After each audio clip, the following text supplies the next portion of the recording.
datang di podcast Kelompok 2. Tempatnya ngobrol santai tapi tetap berbobot.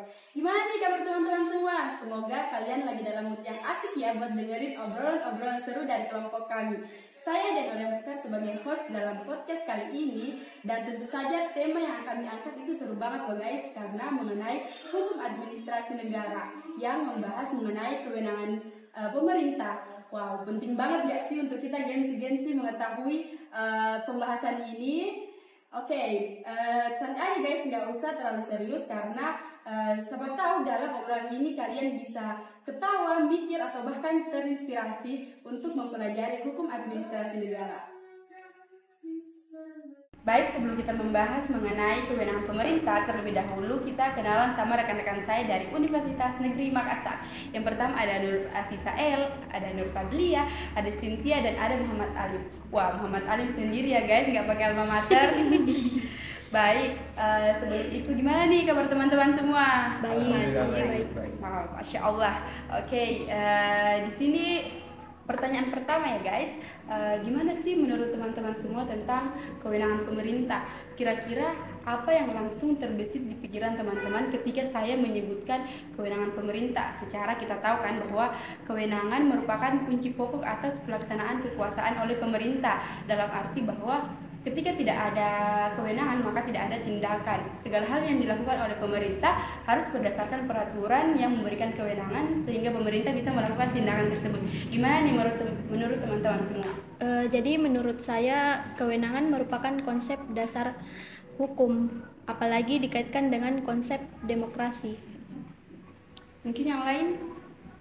Jadi kalau menurut saya berbicara soal kewenangan, ini tuh sebenarnya tentang hak atau otoritas yang dimiliki oleh seseorang ataupun institusi tertentu untuk melakukan suatu tindakan tertentu yang harus berdasarkan pada aturan dan hukum yang berlaku.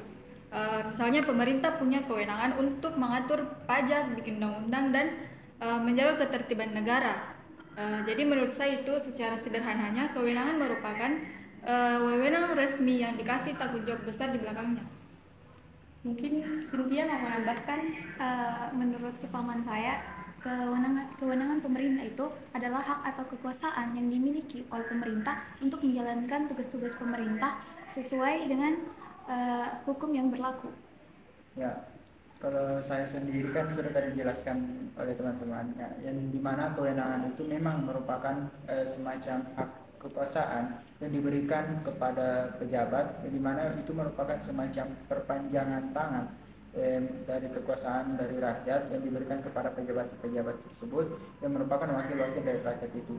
Nah, kalau misal tadi saudara Ila mengatakan kalau memang kewenangan itu merupakan konsep inti dari negara hukum yang berdekatan atau bertalian dengan konsep demokrasi. Nah, sudah dibilang tadi kalau memang itu kewenangan semacam perpanjangan tangannya rakyat lah kepada pemerintah melalui wakil-wakil yang telah diberikan kewenangan itu. Wah, terima kasih teman-teman. Jadi guys, itulah kewenangan pemerintah yang dimana hak yang diberikan dari pemerintah ke pejabat untuk melaksanakan tugasnya. Oke, selanjutnya mungkin banyak teman-teman yang belum mengerti mengenai jenis-jenis kewenangan pemerintah. Jadi seperti yang saya tahu bahwa salah satu jenis-jenisnya yaitu kewenangan delegasi, yang dimana kewenangan yang diberikan dari pejabat yang lebih tinggi ke pejabat yang lebih rendah kedudukannya dalam kekuatan hukum. Mungkin teman-teman bisa menambahkan tentang jenis-jenis kewenangan pemerintah. Ya, memang delegasi memang merupakan salah satu contoh dari jenis-jenis kewenangan itu sendiri. Namun ada beberapa jenis-jenis lainnya ini. Ya, kalau tidak salah itu ada 6.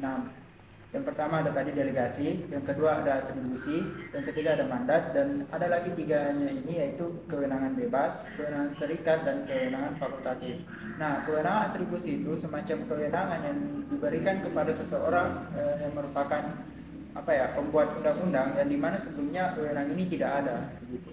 Jadi wewenang ini sebenarnya sebelumnya tidak ada, namun karena adanya keperluan hukum dan utamanya membuat undang-undang, maka kewenangan ini tiba-tiba dibuat dan kemudian diberikan kepada si pembuat hukum atau undang-undang ini. Nah, yang lain mungkin bisa menyampaikan sedikit pendapatnya mengenai jenis-jenis ini.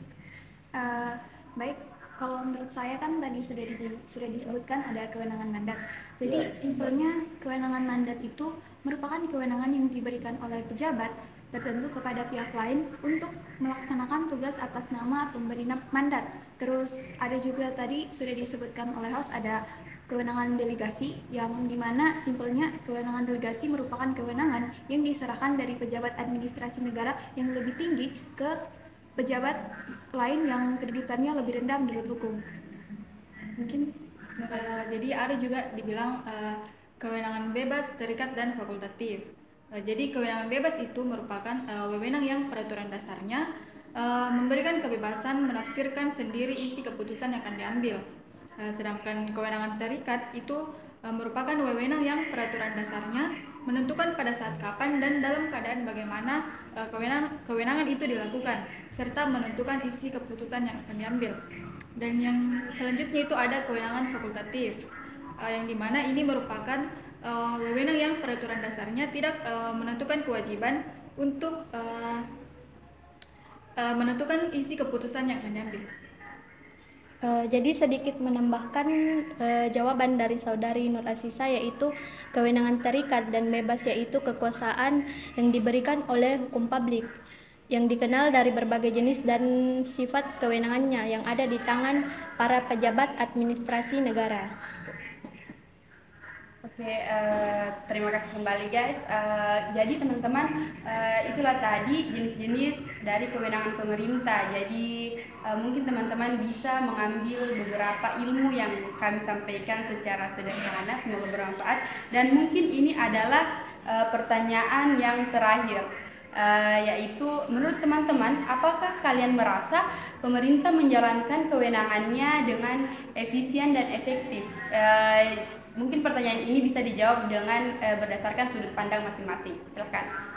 Kalau menurut saya, pemerintah Indonesia itu sudah menjalankan kewenangan sesuai dengan fungsi dan perannya. Misalnya ada presiden, gubernur, terus menteri, sampai dengan kepala desa, di mana mereka itu menjalankan tugas pemerintah seperti membuat kebijakan, melayani masyarakat, dan menjaga stabilitas negara. Terus ada juga misalkan kayak DPR atau DPD dan DPRD, di mana mereka itu membuat undang-undang, anggaran, dan mengawasi kinerja pemerintah. Jadi dari tugas-tugas ini saja yang dilaksanakan oleh pemerintah Indonesia, menurut saya kewenangan kewenangan tersebut sudah sesuai dengan Kalau menurut saya punya pandangan sendiri. Kalau menurut saya sendiri itu kewenangan yang dilakukan oleh para pejabat di Indonesia masih kurang efisien. Bisa kita lihat pada saat kalau misal dalam hal pemerintah melayani masyarakat, dalam hal pembuatan KTP, kan biasa di situ orang tua kita lama mengantri karena beberapa berkasnya tidak sesuai. Ini bukti bahwa kalau di pemerintah itu birokrasinya masih terlalu berlapis-lapis dan terlalu rumit, sehingga menghambat hak-hak yang harusnya diperoleh oleh rakyat itu dalam hal pelayanan yang baik itu masih belum bisa terpenuhi dengan baik. Itu kalau saya. Kalau menurut saya itu tergantung konteks dan bidang yang dibahas. Ada sektor di mana pemerintah terlihat efektif seperti pembangunan infrastruktur, tapi di sisi lain sering ada kritik soal birokrasi lambat, korupsi, atau kebijakan yang tidak tepat sasaran. Jadi kalau menurut saya berdasarkan jawaban dari teman-teman tadi, apakah pemerintah sudah menjalankan kewenangannya dengan efisien dan efektif? Itu bisa iya dan bisa juga tidak, karena mungkin pemerintah sudah ada usaha untuk buat lebih efektif dan efisien, namun masih ada banyak ruang untuk perbaikan, terutama dalam hal transparansi dan pengawasan, biar kewenangannya benar-benar dilakukan secara baik dan bukan hanya sekedar simbol dan otoritas semata. Baik, terima kasih teman-teman.